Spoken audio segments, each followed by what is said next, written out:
Alrighty, let's slide on into part 2, which is section 45 of what we now call section 45 of the Doctrine and Covenants. The earliest copy that we have of this is Revelation Book 1, handwriting of John Whitmer. This one is called a prophecy. So we're getting away from commandments. So to this point, we've had things like Articles and Covenants, we've had the law, and now we have a prophecy. So kind of getting into some fun stuff. And later on, there's actually some other descriptions, which I will admit I would hate to spoil for you. They're coming on their way, though. So anyway, so this one's called a prophecy. Most of the corrections are grammatical, and they are actually in the hand of John Whitmer. So he is the one doing a lot of those. There's also an unknown hand and in comma marks and other punctuation. And quite frankly, I'm not sure how you're supposed to figure out who wrote a comma. I mean, that's a comma. So we may never know. Not sure it matters much. But anyway, some commas put in there.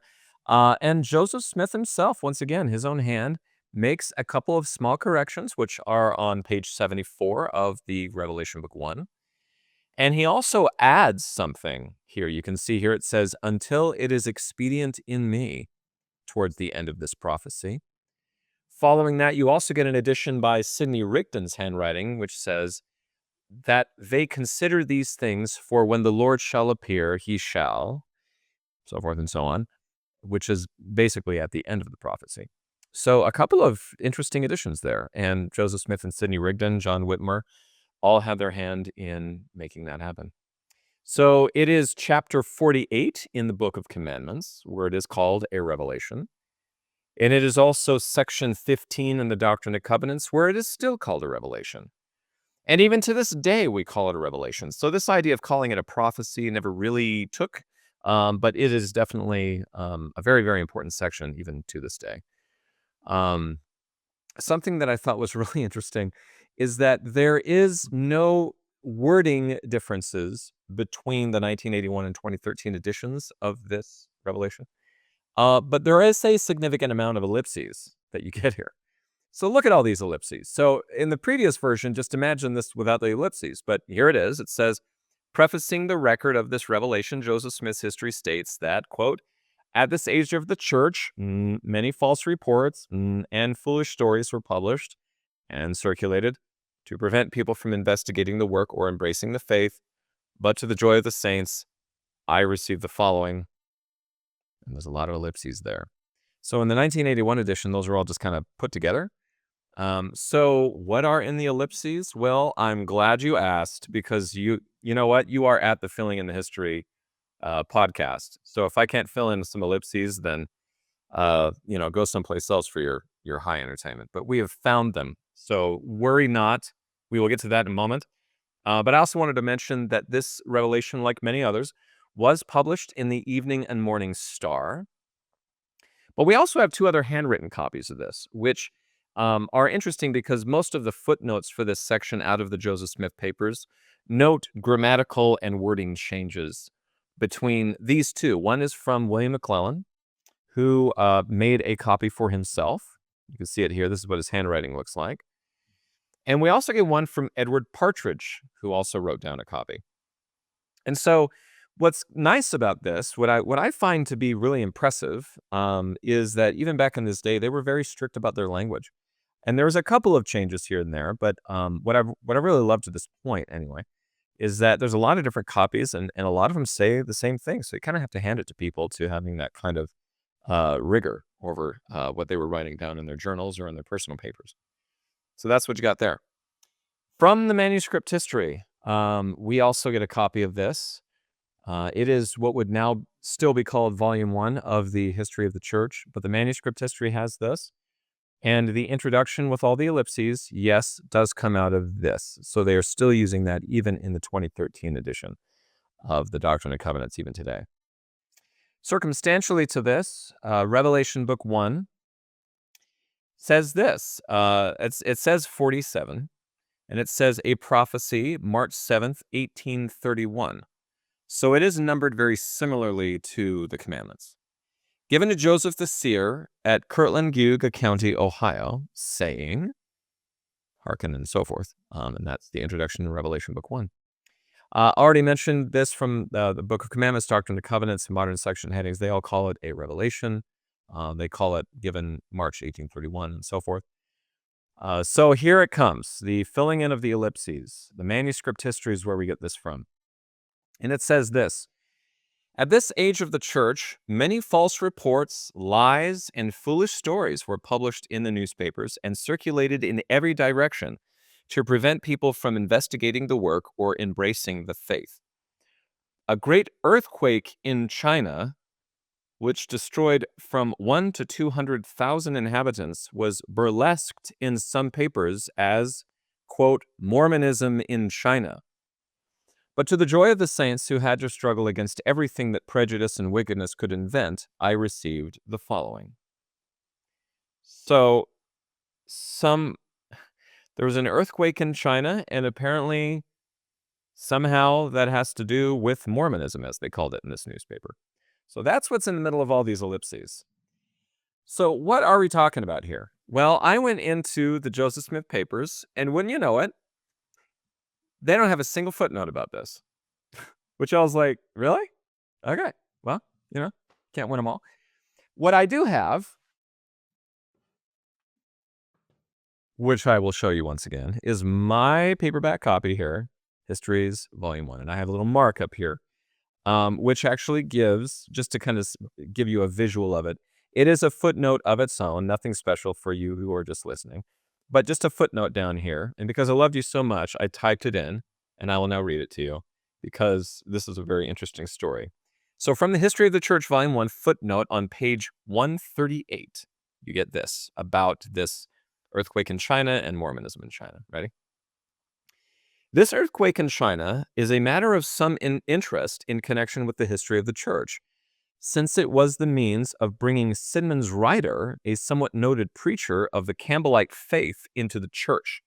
According to Hayden's History of the Disciples on the Western Reserve, which is a Campbellite book, by the way, Mr. Ryder was much perplexed over quote-unquote Mormonism, and for a time was undecided whether to join the church or not.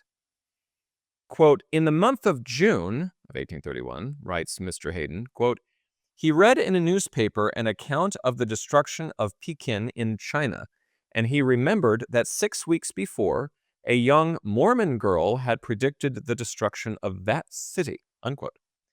J.H. Kennedy, in his early days of Mormonism, refers to the same thing and adds, quote, this appeal to the superstitious part of his nature was the final weight in the balance, and he threw the whole power of his influence upon the side of Mormonism. His surrender caused an excitement almost equal to that which followed the fall of Rigdon, unquote. It was doubtless this prophecy and the conversion connected with it that led the papers mentioned in the text to refer to it as Mormonism in China. The discrepancy in dates, Hayden and Kennedy referring to the published accounts of the events as appearing in June, and the prophet making reference to it previous to the 7th of March, need cause no confusion. It will be seen that the prophet alludes to it in connection with a number of other things as taking place, quote, at this age of the church, unquote. A very indefinite reference as to the time in which a thing may have occurred. So that is from History of the Church, Volume 1, page 158 from a trusty paperback copy that I got here. You never know when the history of the church will strike again, and boy, it has it ever. So, a couple of things about this. So, Sidman's Ryder, as you may or may not know, was his papers actually, if you recall, were the main, for Section 42 for the law. That was the most robust version that we have, and he actually has quite a few of these in his personal papers.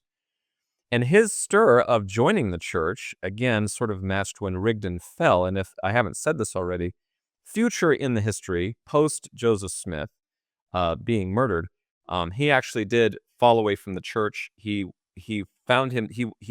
saw himself as the guardian of the church.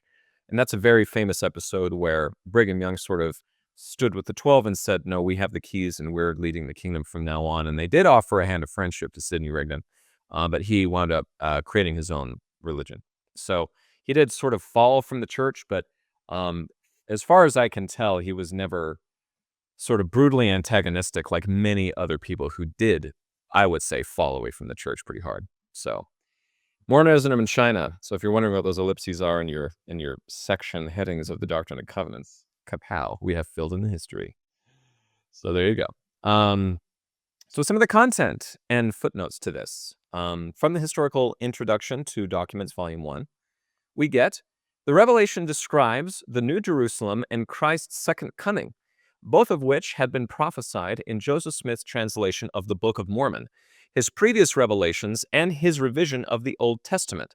In particular, it connects the text of Matthew 24, in which Jesus prophesied concerning the last days and the second coming, with Joseph Smith's 9 February 1831 revelation about the New Jerusalem. As the revelation featured here states, I will shew it plainly as I shewed it unto my disciples as I stood before them in the flesh. The revelation also uses Jesus' New Testament prophecies to explain and reinforce the command to gather to Ohio. Quote, not many years hence ye shall hear of wars in your own lands, wherefore I the Lord have said, gather ye out from the eastern lands, and assemble ye yourselves together.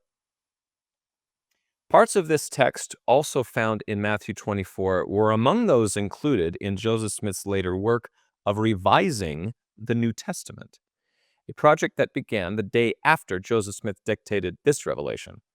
Though Joseph Smith-inspired Bible revision had focused only on the Old Testament before this time, the revelation instructed him to shift his immediate efforts to the New Testament.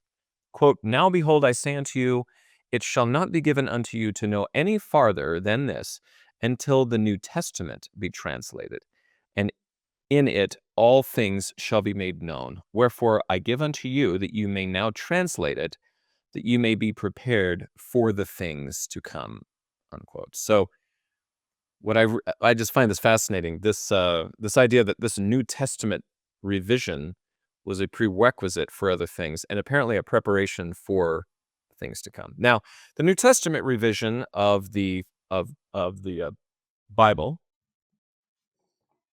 which once again I have here on my shelf. This new translation, this is a Community of Christ volume, and it has the King James and the inspired versions side by side so that you can compare them. This New Testament revision is still in the footnotes of Scripture today. This is something that Latter-day Saints still use, and I believe the Community of Christ still uses. But one section of it, because it was so important, and it includes this, which now I hope kind of makes sense. Why did we separate out a section of Matthew and call it Joseph Smith Matthew in Latter-day Saint Scriptures? It is an appendix to our version of the King James Bible. And this is, I would submit, one of the reasons why is because it is mentioned here in section 45, this prophecy, and it is also specifically referred to as you need to, translate the New Testament so it can make known things to you and it'll prepare you for things to come. So that's one of the reasons, in my opinion, why there's a whole portion of translated material from this New Testament revision that's in our Pearl of Great Price today. So a little bit about that to kind of give a little importance and maybe some reasons why our scriptures are currently in the way they are today. So a lot of the footnotes that we get between Revelation Book 1 and the written copies of this are actually mostly footnotes and whatnot, changes, little wordings, little punctuation things between the Partridge and McClellan manuscript as well. So a couple of things inside of the Revelation itself. So we have written, let me shew it unto you, even my wisdom, the wisdom of whom ye say is the God of Enoch and his brethren, who were separated from the earth and were reserved unto myself a city, reserved until the day of righteousness shall come, a day which was sought for by all holy men, and they found it not because of the wickedness and abominations, and confessed that they were strangers and pilgrims on the earth. So that's from Revelation Book 1. Footnote 10 in the Joseph Smith paper says this. Joseph Smith's revision of the book of Genesis in December of 1830 declared that the city of Enoch, called Zion, quote, in process of time, was taken up into heaven, unquote. But that during the millennium, its inhabitants would return to earth and unite with the citizens of the latter-day Zion, the New Jerusalem, and would, quote, fall upon our necks, and we will kiss each other, and there shall be mine abode. And for the space of 1,000 years shall the earth rest, unquote. So this was done previous I believe if in previous episodes, we've highlighted this. So Moses' vision, what we would now call Moses chapter 1 of the Pearl of Great Price, was mentioned. And we spoke to that. And then Moses chapter 7, as we call it now, or what's called the vision of Enoch, or the prophecy of Enoch, is what is referred to here, not only in this section, but also in this footnote. So if you want, you can go back and see what we've said about that in the past. Corporate we, it's only me here. Or you can even just take a look at those scriptures if you'd like to see what they're being referred to there. So that's that. Going in reverse here a little bit, so footnote 13, kind of skipping ahead. It says, several of the statements that follow are similar to those found in discourse given by Jesus to his apostles in Matthew 24. So where do we get that from? Well, the writing says, as ye have asked of me concerning these signs of my coming in the day when I shall come in my glory and the clouds of heaven, to fulfill the promises that I have made unto your fathers. So this is sort of a duplicate of what we get in the New Testament revision of the Book of Matthew. We also get something in footnote 30 here. Says, while the phrase, quote, 4 quarters of the earth appears only once in the Bible, the Book of Mormon uses it several times. And I love that because the 4 corners of the earth, or preaching the gospel to the 4 corners of the earth, is usually what it's referring to. It's a very popular phrase in Latter-day Saint language. This is something that, for example, I will say is part of my patriarchal blessing. We've talked about patriarchs in the past. And there is a phrase there, the 4 quarters of the earth, and preaching the gospel to the 4 quarters of the earth, that actually, believe it or not, spans through generations of my family.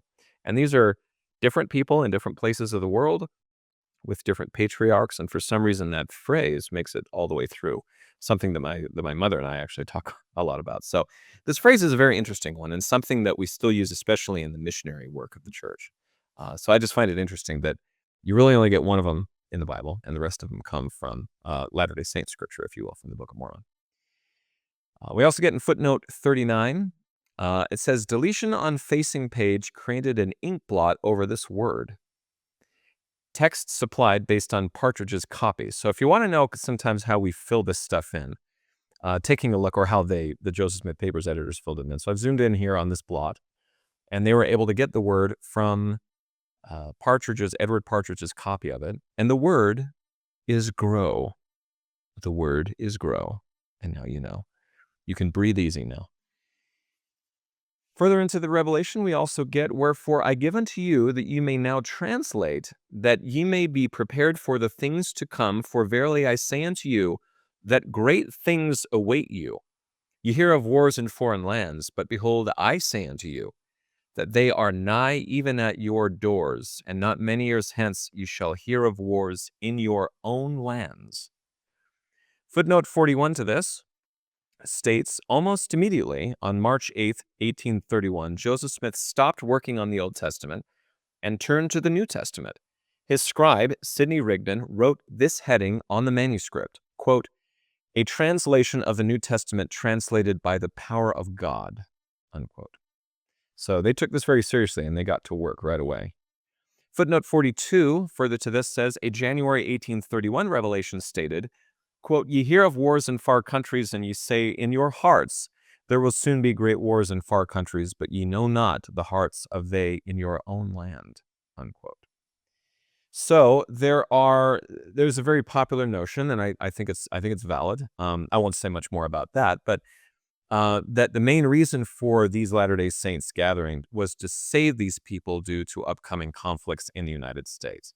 Most notably, you have the Civil War, which broke out after the Saints left and went to Utah.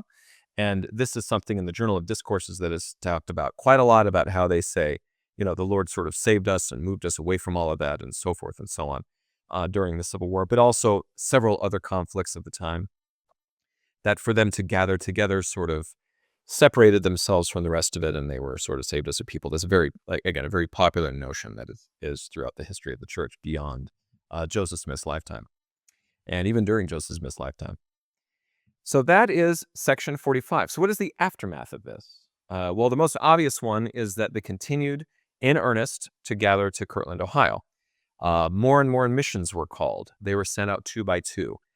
It would either be to at least in the short term, it was kind of what we would now call, because we can drive cars and it's not that big of a deal, the kind of the immediate area of this sort of frontierish or getting to the frontierish portion of the United States in 1831.